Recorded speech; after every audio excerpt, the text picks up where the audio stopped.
In a world ravaged by despair and hatred, there was a man named Woo Jin Kim who despised everything found himself trapped in an alley.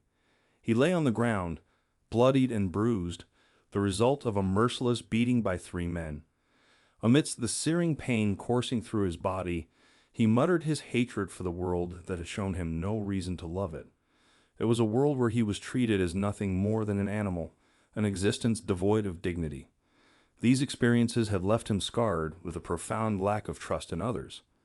With his guard perpetually raised, Wu Jin found himself constantly fending off attackers, always standing alone. But at the beginning of 2020, the world was irrevocably transformed. Mysterious dungeons appeared suddenly and inexplicably, scattered across the globe, unleashing hordes of monstrous creatures upon unsuspecting cities. The once mighty urban centers crumbled under the weight of chaos and countless lives were lost. Alongside these cataclysmic events, enigmatic beings known as Nimbus emerged, granting a select few individuals the title of players and imbuing them with extraordinary powers. Many believe that these players held the key to saving the world, a glimmer of hope in the midst of darkness. However, instead of embracing their newfound responsibility, the players succumbed to their own selfish desires, exploiting the chaos spawned by the dungeons for personal gain. It seemed as though the world was doomed. But for Wood Jin, who had become so deeply disillusioned, it hardly made a difference. His lack of trust had shielded him from the crushing disappointment that engulfed those who had once held hope for salvation. Everything changed when he encountered Se-jun Lee, one of the first among 7 others who were bestowed as players and renowned for his unparalleled strength as a knight selected by the executioner of the Holy Light. Se-jun formed a guild called Messiah, and heroes from all corners of the world flocked to his banner. For the first time in his life, Wu Jin found himself surrounded by comrades he could trust, individuals who shared a common purpose.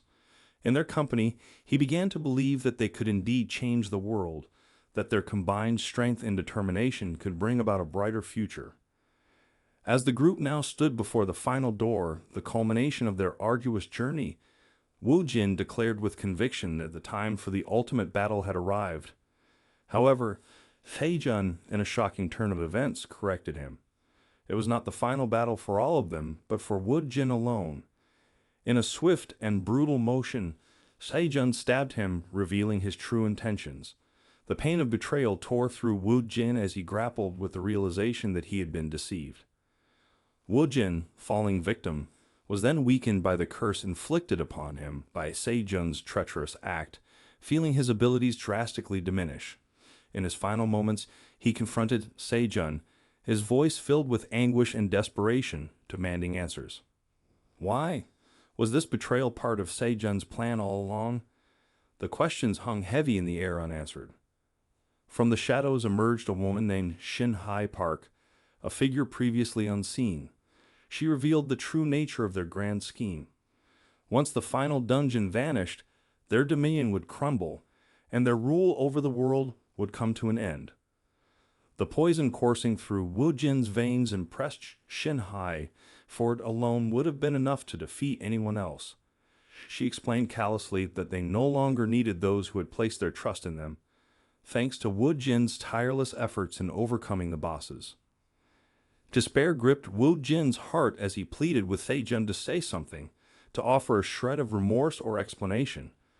But the once trusted ally simply turned his back and walked away without uttering a single word. It became painfully clear to Wu Jin that there had never been anyone he could trust from the very beginning. And so with his dying breath, he realized that this was how he met his end. As the world shifted, a status window flickered into existence, displaying the haunting words, "Starting the game." Wu Jin's story came to a close, leaving behind a trail of shattered trust and unfulfilled hopes, a testament to the depths of human betrayal in a world consumed by darkness. Wu Jin's eyes flutter open, and he finds himself sitting on a military cot in the back of a military cargo truck. Disoriented, he struggles to make sense of his surroundings.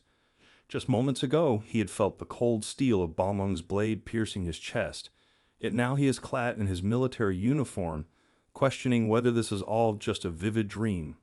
His mind races, attempting to unravel the enigma that has unfolded before him. The sound of screeching tires and the abrupt halt of the truck he is riding in jolts Wu Jin back to reality.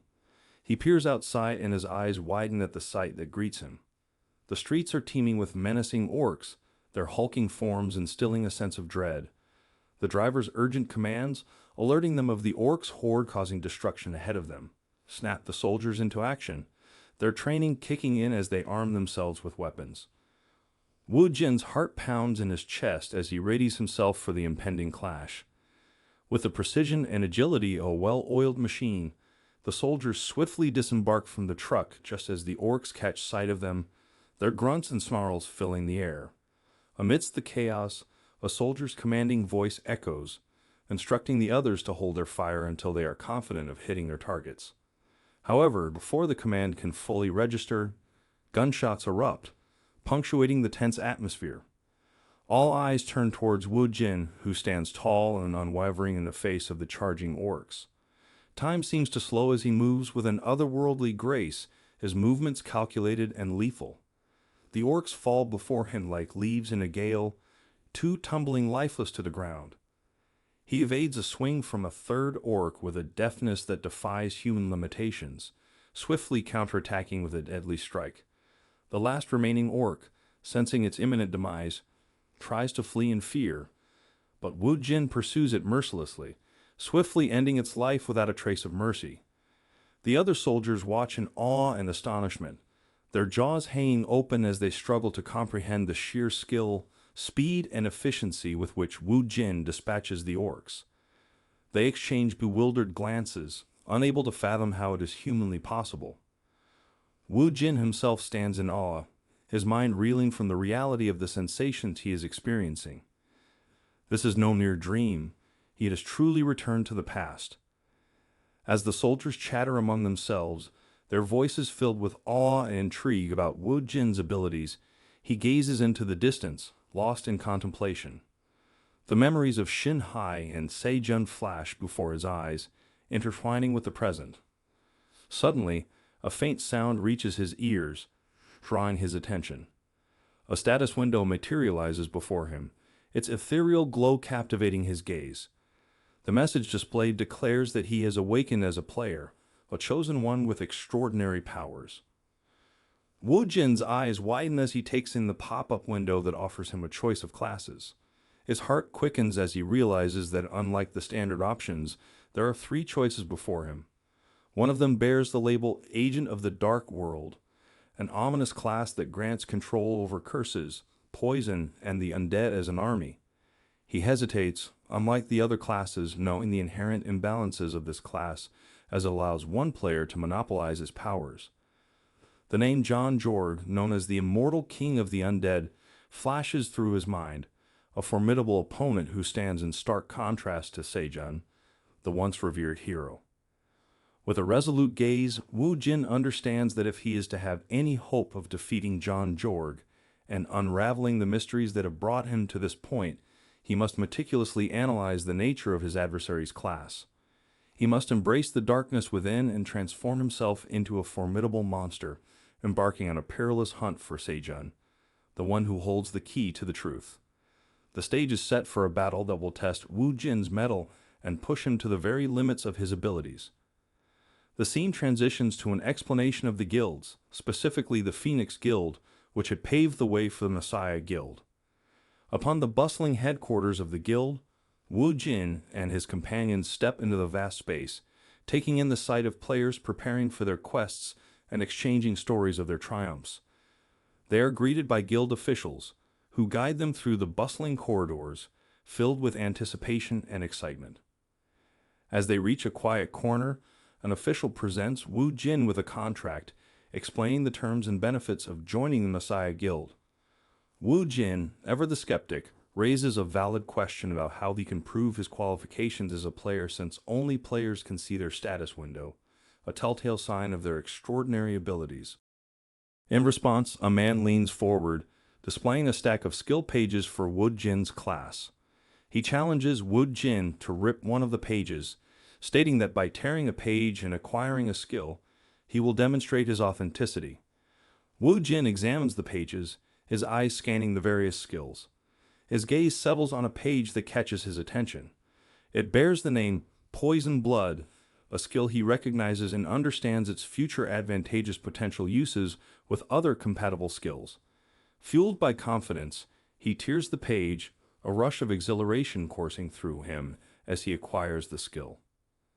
The tear triggers a brief flashback from Wu Jin's past life, where his comrades, though they called him dog in jest, were his family.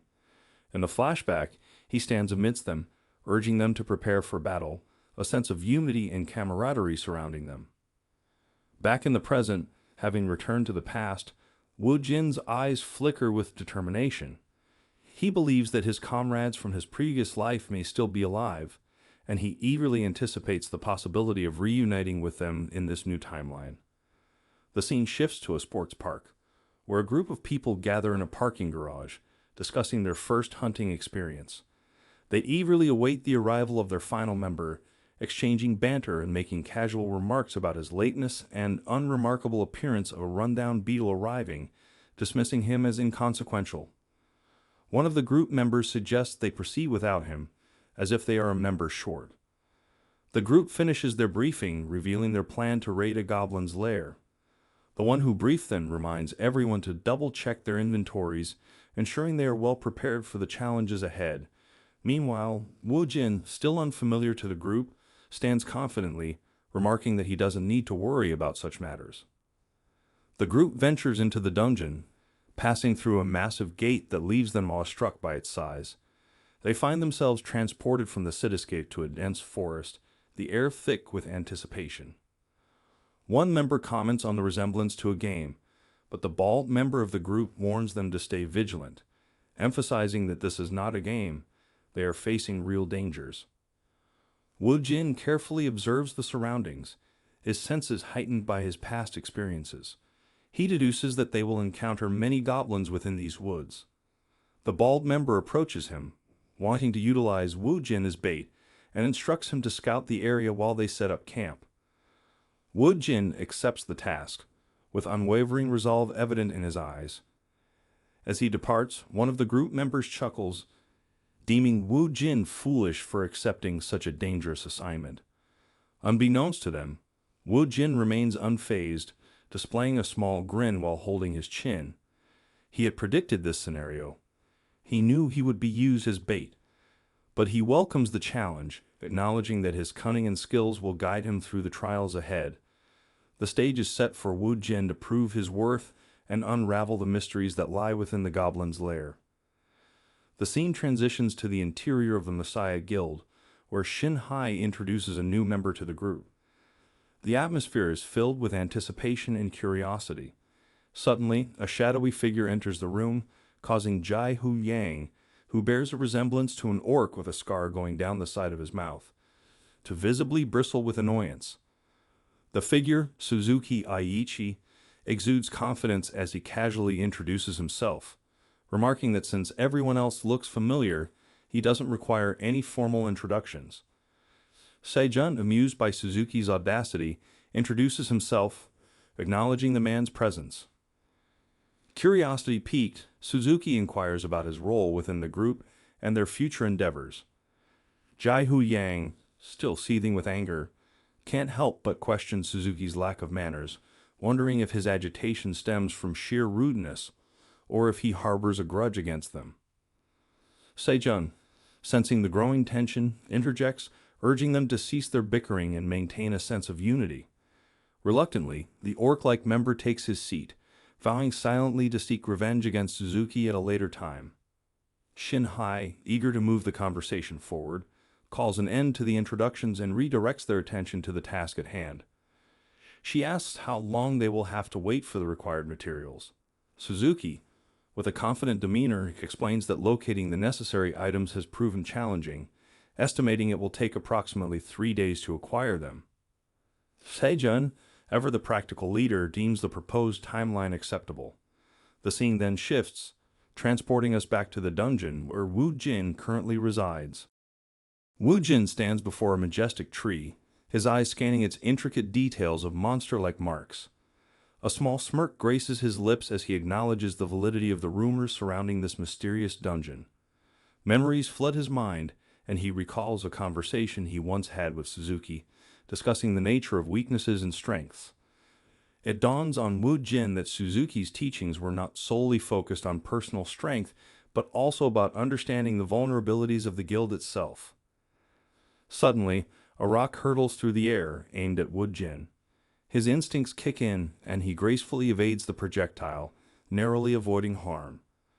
Before him stand three goblins, their grotesque forms glaring at him with malicious intent. Swiftly, Wu Jin retrieves a dagger from his inventory, holding it with a firm grip. With a calculated move, he cuts his own hand, allowing his blood to mix with the poison coursing through his veins. With a bold declaration, Wu Jin proclaims that these goblins will serve as excellent test subjects for his newly acquired skill, Poison Blood. One of the goblins charges at him, swinging its club with recklessness.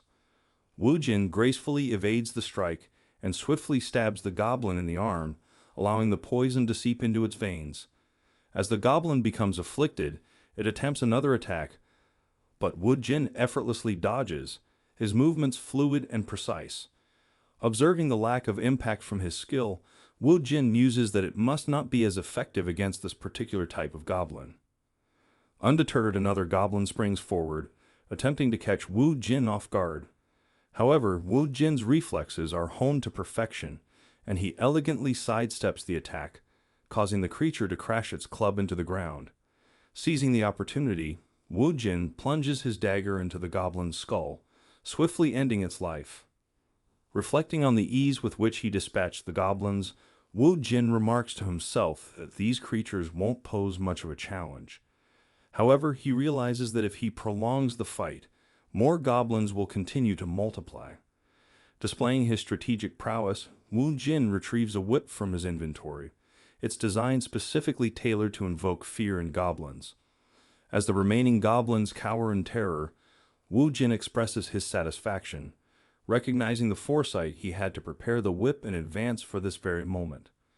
Clearly, the goblins aren't amused of our MC's kinky desires. The scene shifts back to the rest of our MC's party inside the dimly lit dungeon, as they suddenly hear the distinct sound of movement behind them. Their heads turn in unison, their eyes widening in alarm as they witness a horde of goblins charging toward them with relentless ferocity. Panic and fear grip the girl, causing her to let out a piercing scream, instinctively raising her hands in a feeble attempt to shield herself from the impending danger. In the midst of this chaotic moment, she feels warm splatters of blood on her face, only to realize with a mix of relief and horror that the bald member of the group had shielded her from harm, sacrificing his own safety. The rest of the group calls out to the fallen bald member, their voices laced with concern and urgency. He reassures them, his voice strained, that dealing with the goblins will be a simple task. However, as he attempts to retrieve his sword from a fallen goblin's corpse, it becomes stubbornly lodged, leaving him vulnerable. Seizing this opportunity, one of the goblins strikes him forcefully in the face, the impact sending him sprawling to the ground in a painful sprawl. The bald member struggles to rise, his movements feeble as he desperately crawls towards his comrades, his voice strained with pain and desperation, pleading for their help and assistance. Two members of the group rush forward, their eyes filled with determination and fierce loyalty, engaging the oncoming goblins in a desperate effort to protect their fallen comrade. The clash of weapons and guttural cries echo through the air, painting a scene of intense struggle and impending tragedy. The camera cuts to a close-up shot of a goblin's chest being mercilessly sliced open, blood spurting forth in a macabre display of violence. Meanwhile, our MC stands tall amidst the chaos, a confident smile gracing his lips as he confronts the approaching goblins with unwavering composure. One goblin, driven by sheer terror, attempts to flee from him, but Wu Jin, displaying his agile dexterity, swiftly ensnares the creature's throat with his whip, exerting a lethal twist that snaps its neck with a sickening crack. The goblin's lifeless body falls to the ground, a mere lifeless shell of what it once was. Wu Jin's skill and prowess earn him a well-deserved level up, a moment of achievement that triggers a status window to materialize before him. He glances at the window with a dismissive smirk, casually suggesting that the standards must be quite low if this is all it takes to gain attention. As our MC departs leaving behind a wake of dead goblins, he boldly expresses his belief that only fools waste their time swinging heavy weapons when even a whip, like the one he wields, is more than sufficient to deal with lowly goblins. As the chaos subsides and the group gathers, their bodies weary and covered in sweat and grime, they find a momentary respite, sitting down to catch their breath after the harrowing battle. One curious member of the group inquires about the newcomer, seeking to understand the enigmatic figure who had shown such prowess in combat. However, the bald member, his voice tinged with bitterness and resentment, coldly remarks that the newcomer is likely dead, sparking an argument among the group, as it was the bald member who had sent him on a solitary mission, exposing him to such peril. The girl, still trembling with fear, clings tightly to her companions, their huddled forms seeking solace and protection in each other's presence. The tension in the air is palpable, a constant reminder of the dangers that lurk within the darkened corners of the dungeon. The scene then shifts back to Woo-jin, who, through the course of battle, has once again leveled up, unlocking the ability to summon a skeleton soldier. He gazes at the status window with a mix of surprise and curiosity, realizing that he has obtained this new skill at an astonishingly rapid pace. He explains to himself and the audience how John Jorg, a figure of great notoriety, had abused this skill to create a formidable army of the undead. However, Wu Jin had managed to uncover a flaw in the skill, a secret loophole that allowed him to capture and control Jorg, realizing that an army could only be summoned using the corpses of slain enemies. Embracing this newfound knowledge, Wu Jin approaches a lifeless goblin corpse lying on the ground, his eyes glinting with determination. As he raises his hand, the flesh of the corpse begins to melt away, revealing a haunting sight. A skeleton warrior rising from within, its empty eye sockets fixated on Wu Jin with an eerie gaze. Gazing at the newly summoned skeleton soldier, Wu Jin's lips curl into an appreciative smile, his voice filled with a mix of satisfaction and anticipation as he revels in the power of his newfound ally, ready to face whatever challenges lie ahead.